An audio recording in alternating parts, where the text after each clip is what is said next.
Okay, so back to the activity section. This time we'll go down the list. Chat is not available. Choice, I don't really know what that is. Database, I don't remember. But forums are very nice to use. So let's talk about forums. Let's click on that. Sorry, I apparently need to brush up on my Moodle skills, but this is my example discussion forum. And this is the description of the forum. And again, you want to make sure that you make that font bigger so that it's easily visible. You can force people to subscribe, yes forever or initially, or submissions aren't allowed. Usually I just leave it with no. Read tracking, I don't remember what that means, so I just leave it as optional, and the maximum size I really never really mess with.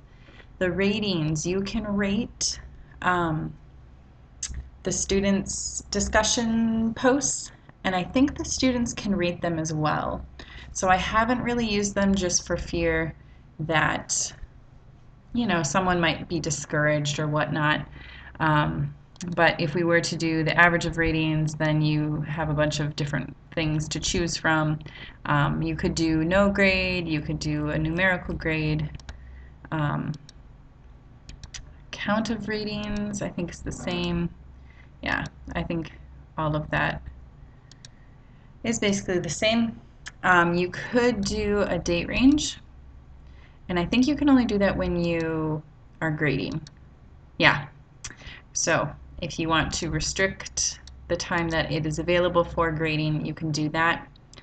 I don't really know what the blocking is either. So yeah, all I really do is put in the description like I just did, and then you can do separate groups if you want to. That's always a nice option once you've got your groups created, so that it's a little easier for you to grade. And of course we want to show this, and let's display so that you can see what it looks like. And obviously this is a very sad description, but it is what it is. So I can add a discussion topic and be like, this is my model question. And below, you of course want to use a descriptive subject. And then in the text box, that's where the actual question goes. So what does this look like? And again, be sure to increase that font size because otherwise it just looks very sad. And you can choose to have emails sent to you when someone posts. That's really nice if it's just like a Q&A kind of forum, someone asking like, oh hey, I just have a quick question. You set it up as a resource. Otherwise, it just kind of could clog up your email if you assigned it as an assignment.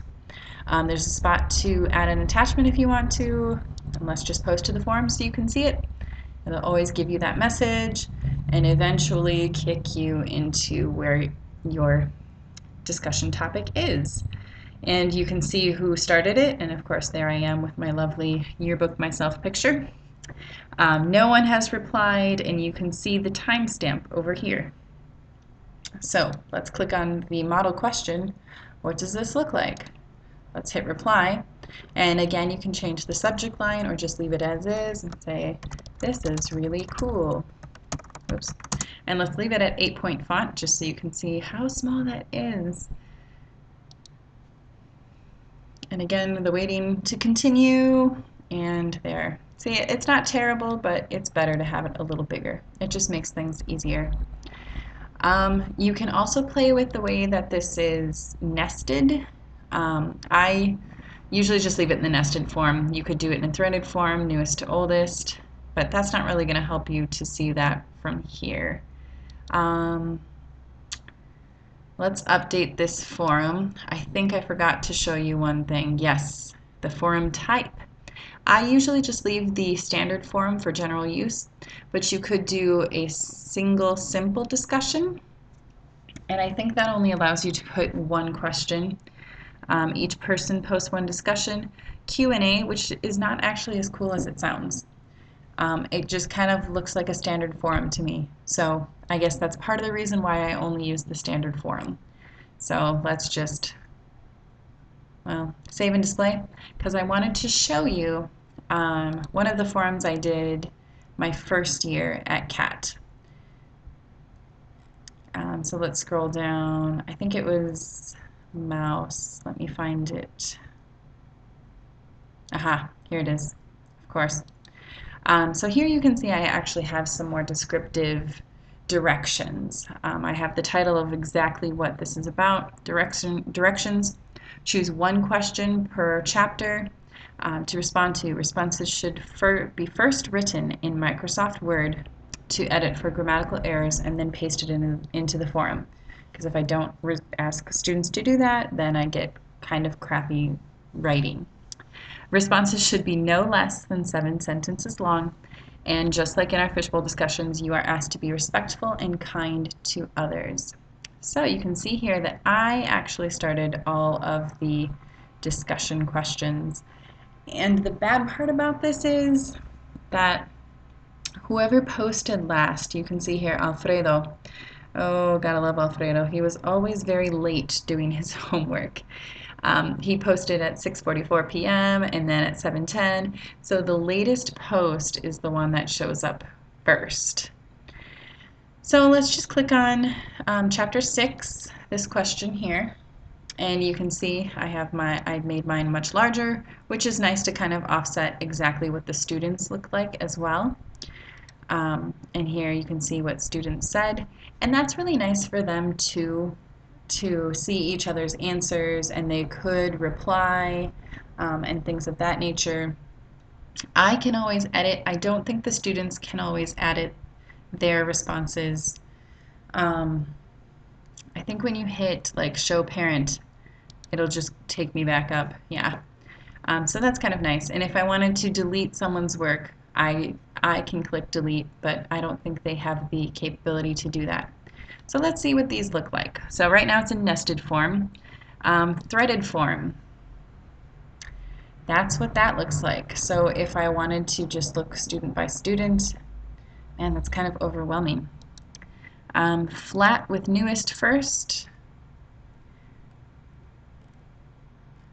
Okay, so that's kind of the reverse of what it was, because Alfredo, if you recall, was the last one to post. And with the oldest first, that takes us back to Sergio again. He was there when we did it in the nested. So I usually just leave it in nested form so that if someone did post a reply, then it would just stay underneath that comment. As you can see, I didn't have them interacting with each other. They just had to respond to the question. But it's a great tool to use to have them put their thoughts in writing, and you can even make it more interactive. And I guess you could move this. I haven't ever tried to do that, but apparently that's an option. You can play around with Moodle a lot, but that is what I am comfortable with. The general news forum, this one is one that students are automatically required to be a part of. So each year I kind of cleared out, so I really only have one topic now, and that's informing them of my Facebook account. It's another tool I use to have students contact me, because the messaging that you can send in Moodle, oh, I should show you that, is not really that great. When you go to your home page here, you would see here messages, and oh, I have one from Martin Thomas from a very long time ago. It's just kind of confusing and not very easy to use. So that's why I use Facebook. And I think that's all I have to say about discussion forums. So again, if you have any other questions or concerns about them, please let me know and I will happily answer them.